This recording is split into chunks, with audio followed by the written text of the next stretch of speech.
Kapolri Jenderal Listio Sigit Prabowo dalam sebuah wawancara di Kompas TV tahun 2021 pernah menegaskan bahwa setiap warga negara bebas mengkritik Polri. Bahkan, ia dengan percaya diri menyatakan bahwa siapapun yang paling lantang menyampaikan kritik pedas terhadap kepolisian justru akan menjadi sahabat Kapolri.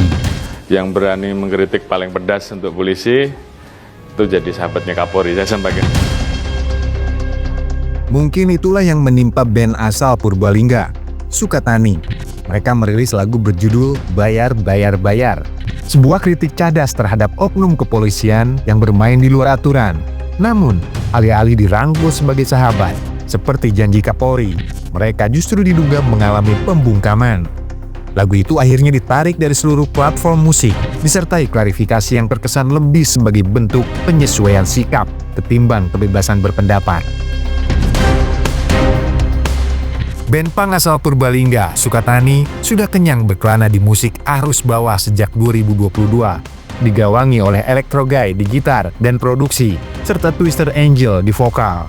Mereka langsung mencuri perhatian, bukan cuma karena musiknya yang cadas, tapi juga gaya nyentrik, balaklava, menutupi wajah, lirik-lirik tajam menghantam. Sukatani bukan band yang bermain aman, lagu-lagu mereka penuh perlawanan, tak segan mengkritik, termasuk terhadap institusi kepolisian. Salah satunya Bayar, Bayar, Bayar, bagian dari album Gelap Gempita yang dirilis pada 2023. Namun, kritik keras itu rupanya dianggap terlalu nyaring. Alih-alih dilulukan sebagai sahabat, mereka justru menghadapi polemik.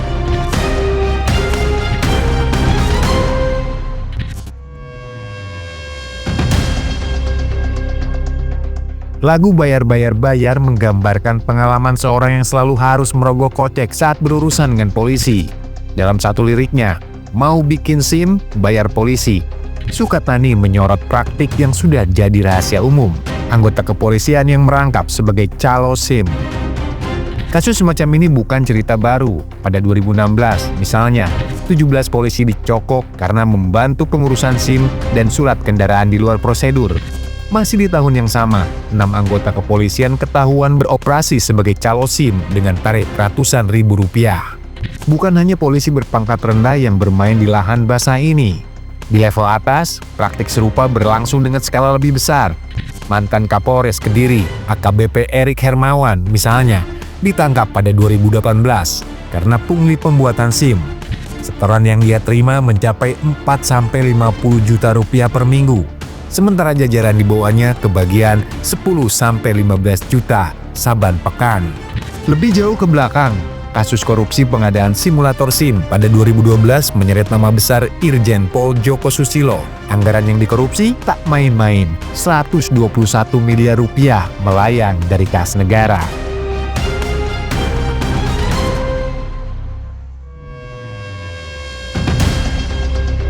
Selanjutnya, dalam lirik, ketilang di jalan bayar polisi, lapor barang hilang bayar polisi. Sukatani tentu mengambil contoh dari banyaknya kasus pungli yang dilakukan oleh oknum polisi. 15 anggota polisi terjaring dalam operasi tangkap tangan Polda Riau saat melakukan pungutan liar. Oknum Polantas yang menilang sopir truk namun meminta damai dengan 1 karung bawang viral di media sosial. Nah, ini dia video oknum polisi Satuan Lalu Lintas diduga menerima uang pungli dari seorang pelanggar lalu lintas di Palembang, Sumatera Selatan. Data kepolisian tahun 2016 mencatat 235 anggota terlibat pungli dan pemerasan. Angka yang tercatat tentu saja pungli skala kecil di jalanan tak terhitung. Video polisi meminta uang damai berseliweran di media sosial dari lembaran puluhan ribu hingga sekarung bawang. Bahkan ada yang gerah di internal. Seorang polisi berinisial HR nekat mencoret dinding Polres Luwu, Sulawesi Selatan dengan tulisan sarang pungli. Alih-alih dibenahi, institusi justru menyebutnya mengalami gangguan jiwa. Tak hanya di jalanan, laporan kehilangan pun jadi lahan basah. Baru-baru ini, 2 turis di Bali dimintai Rp200.000 saat melapor usai dijamret. Warga Surabaya, Rian, lebih apes, kehilangan motor. Kehilangan Rp400.000 untuk sekadar bikin laporan. Lirik selanjutnya, mau babat hutan bayar polisi, mau korupsi bayar polisi, juga bukan bualan. Bukan rahasia lagi, Ada aparat yang justru menjadi tameng bagi cukong kayu ilegal yang menjarah hutan atau menjadi backing tambang-tambang liar yang menghancurkan ekosistem. Tak jarang pula, mereka terseret dalam kasus korupsi, bahkan membantu para koruptor meloloskan diri. Pada 2006, misalnya, skandal pembobolan Bank BNI yang melibatkan Adrian Wawuruntu dan Maria Pauline Lumowa ikut menyeret nama besar di kepolisian. Kabar Eskrim saat itu, Komjen Pol Purnawirawan Suyitno Landung, serta Direktur 2 Ekonomi Khusus Bareskrim, Brigjen Pol Purnawirawan Samuel Ismoko, kedapatan menerima suap dalam bentuk mobil dan cek senilai 200 juta rupiah agar Adrian bisa kabur dengan mulus. 2 jenderal polisi lainnya, Brigjen Pol Raja Erisman dan Brigjen Pol Edmond Elias, diduga ikut bermain dalam kasus korupsi pajak Gayus Tambunan. Keduanya disebut berperan dalam membuka blokir rekening Gayus senilai 28 miliar rupiah. Dana yang sejatinya sudah dibekukan untuk penyidikan. Tak cukup di situ, 9 polisi penjaga rutan pun kebagian cuan, menerima suap agar Gayus bisa keluar masuk tahanan sesuka hati. Hasilnya, sang terpidana bisa bersantai di Bali, menonton pertandingan tenis, sementara negara meratapi keadilan yang terus dipermainkan. Penyidik Direktorat Tindak Pidana Korupsi Bareskrim Polri terus mendalami kasus dugaan suap penghapusan Red Notice Joko Chandra. Penyidik memanggil 3 tersangka. Kemudian ada 3 petinggi polisi, Brigjen Prasetyo Utomo, Brigjen Pol Nugroho Slamet Wibowo, dan Brigjen Napoleon Bonaparte, terlibat membantu Joko Chandra, terpidana kasus Bank Bali, bisa bebas keluar masuk dan berkeliaran di Indonesia tanpa terdeteksi pada bulan Juni 2020.